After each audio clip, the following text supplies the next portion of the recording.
Ya, Bismillah, Assalamualaikum warahmatullahi wabarakatuh. Baik, di sini Abi akan melanjutkan ya. Kemarin kita sudah mempelajari tentang apa? Ya, tentang gaya berat ya, dan gaya normal. Kita sudah tahu bahwa gaya berat itu apa? Eh, Setiap benda yang bermassa memiliki gaya berat, yang mana gaya berat itu ya menuju pusat bumi ya. Yang mana besarnya dilambangkan dengan W sama dengan M dikali G ya. Sudah ya, misalkan kayak gini ada di sebuah bidang ya, maka dia punya gaya berat arahnya ke bawah dari pusat benda menuju pusat bumi ya. Menuju pusat bumi arahnya. Kemudian kalau gaya normal yaitu gaya yang disebabkan gaya kontak ya dari bidang atau permukaan yang terkena kontaknya. Misalkan ya ada sebuah benda, nah ini ya, ini kan kena kontak nih, kena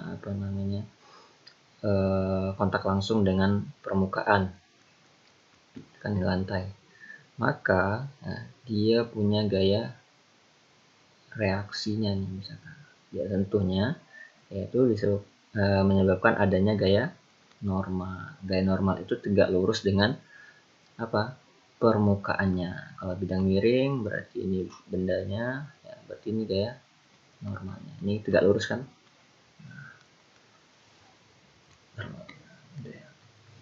Kemudian dirumuskan gaya normal itu sama dengan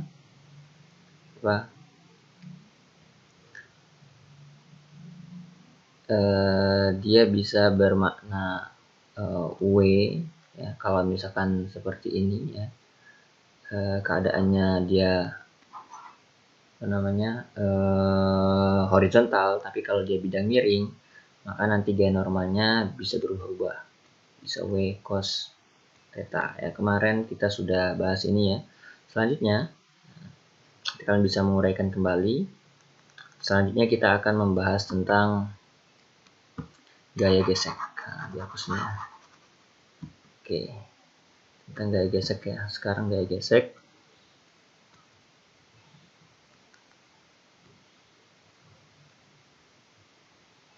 Nah, ya, gaya gesek.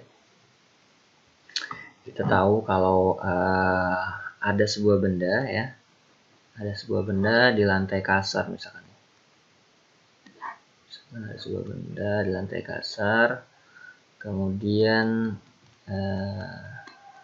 kita dorong ya, atau kita tarik misalkan.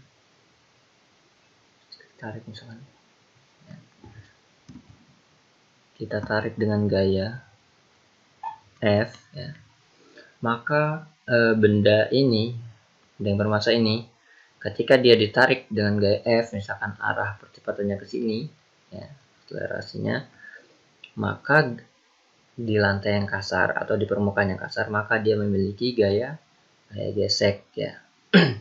Kalau bendanya sudah bergerak, namanya gaya gesek kinetis. Ini F kecil ya, friction, kinetic friction ya. Gaya gesek kinetis. Nah, kalau misalkan bendanya di lantai yang kasar juga ya, terus bendanya itu diam, berarti dia memiliki gaya gesek kinetis ya. Nanti misalkan seperti ini, contohnya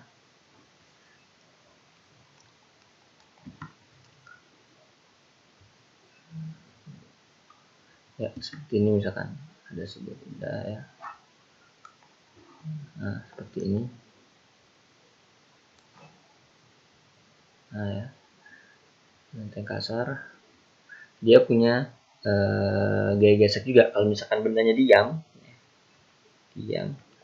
maka dia punya kecenderungan gaya gesek statisnya bisa ke sini, bisa ke sini,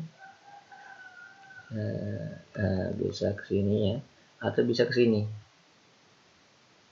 Nah, nanti tergantung dengan dia ini mau gerak kemana nantinya, cenderung nanti gerak kemana. Misalkan Abi tadi ambil ini contohnya, gaya F-nya dia itu mau geraknya ke sini nih. Nah, tepat akan bergerak nih, tepat benda ini akan ditarik ya, tepat benda ini akan ditarik ke kanan, maka benda ini tadi yang benda kotak ini ya, dia punya gaya gesek statis. Sebelum dia punya gaya gesek kinetis, maka dia punya gaya gesek statis, yaitu tepat akan bergerak. Artinya baru mau bergerak. Nah, dia belum bergerak nih, baru mau bergerak. Dia punya gaya gesek statis juga ya. Statisnya juga sama seperti ini. Sini nih, F, S gitu. Itu ya. Jadi kapan kita menggunakan statis, kapan kita menggunakan kinetis, itu tergantung data di soal atau keterangan di soal. Dia tepat akan bergerak atau sudah akan bergerak. Nah, kalau sudah bergerak ya, maka dia akan mendapatkan gaya gesek kinetis. Tapi kalau tepat akan bergerak, berarti dia F statis, gitu ketentuannya. Bisa dipahami ya.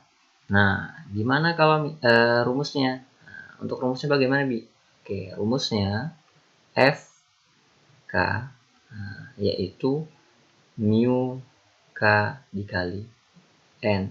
Mu ini koefisien kinetis ya. Kalau ini mu K berarti koefisien kinetis, koefisien gesekan kinetis. N itu normal, gaya normal.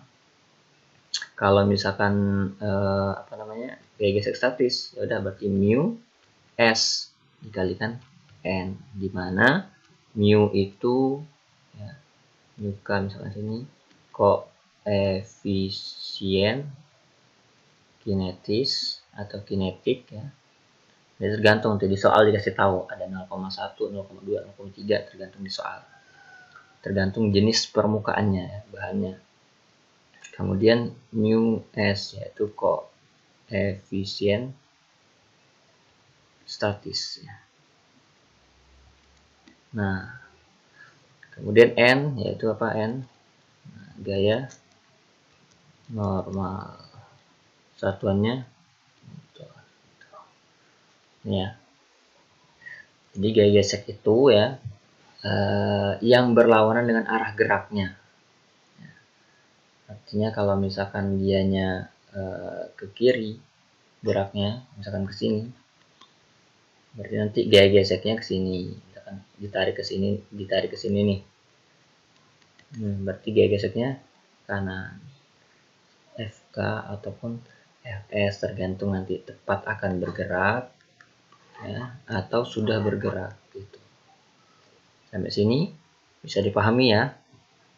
Nah, silakan kalian pahami dulu untuk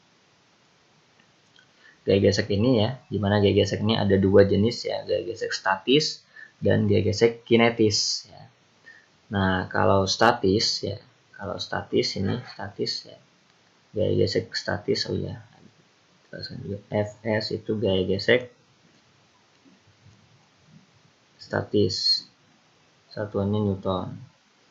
Kalau Fk ya, Fk kecil ya, gaya gesek kinetis, satunya juga Newton gitu. Nah itu jadi ada dua jenis gaya gesek, statis dan kinetis. Kemudian kita akan masuk ke contoh soal ya. Contoh soal di mana dia memiliki gesekan. Oke, sampai sini bisa dipahami ya. Kalau ada pertanyaan silakan ditanyakan.